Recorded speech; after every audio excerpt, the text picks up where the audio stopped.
Ô, cara, eu fiz uma brincadeira, no fundo ele deu esporro em todo mundo. Eu falei, eu não quero uma porra do meu time tirando camisa rosa para time de viado.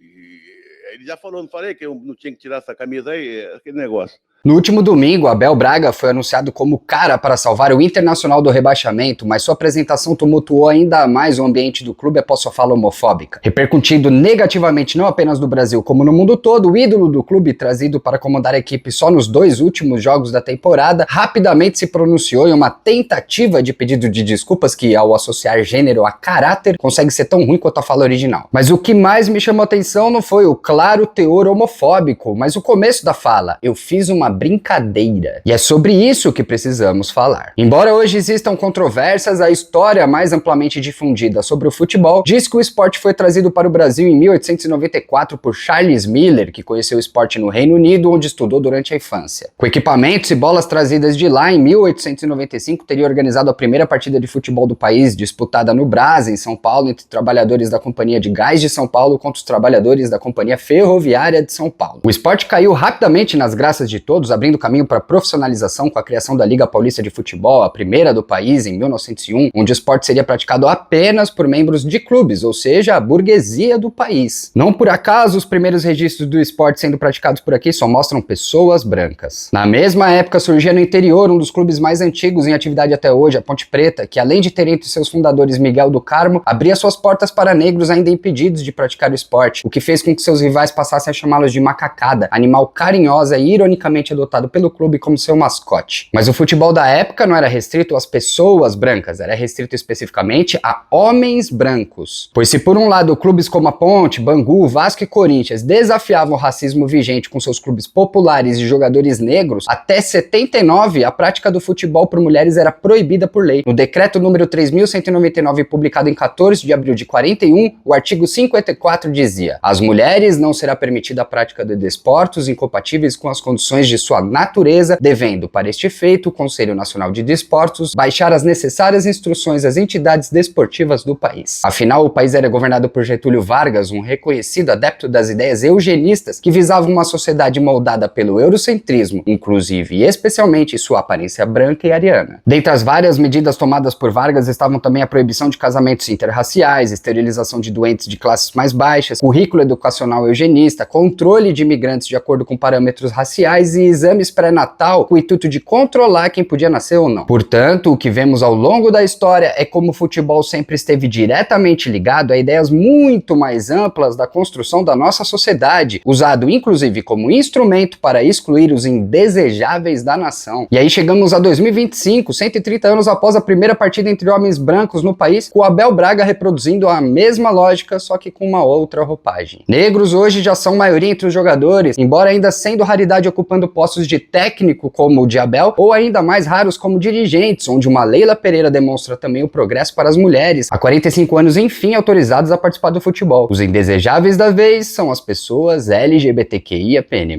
Há poucos meses após uma vitória do Palmeiras sobre o São Paulo, Vitor Roque achou de bom tom postar uma imagem de um tigre, animal que ele imita durante suas comemorações de gol, abatendo um veado. E quando acusado de homofobia, tratou exatamente da mesma forma que Abel Braga, só uma brincadeira. Mas não é, e nasce justamente de uma ideia excludente, onde pessoas LGBTQIAPN+, são proibidas direta e indiretamente de frequentar os estádios, especialmente de maneiras violentas. Uma aversão e preconceito tão grandes que eu próprio esse ano sofri uma tentativa de agressão na minha torcida por conta desse comentário feito em um post do Corinthians em homenagem ao Dia do Orgulho. Pois não basta querer excluir gay, tem que excluir hétero que defende gay também, né? Tal qual as piadas dos rivais contra a Ponte indicavam um preconceito estrutural excludente, as ditas piadas homofóbicas, tão naturalizadas no futebol, se refletem na perseguição contra pessoas LGBTQIAPN+, nas arquibancadas, especialmente de homens gays. Pois se ser gay é visto como uma ofensa no futebol, é claro que quem pensa assim não vai querer gays por perto para servir como piada para os rivais, certo? E mais lamentável ainda é ver o tanto de gente que outrora era excluída do futebol pelos preconceitos da época, sendo os preconceituosos que excluem hoje em dia. Vitor Roque é um exemplo do combate ao preconceito racial e fico feliz de termos alcançado uma sociedade que não o proíbe de jogar bola mais. mais. Mas infelizmente o racismo ainda é muito forte no esporte e na sociedade. E sabe como os racistas costumam defender seus comentários e opiniões? Alegando ser só uma brincadeira. O futebol é apenas um reflexo e as torcidas apenas extensão da sociedade. E já passou da hora de entendermos que esse tipo de comentário persegue, agride e mata, inclusive héteros. É nóis.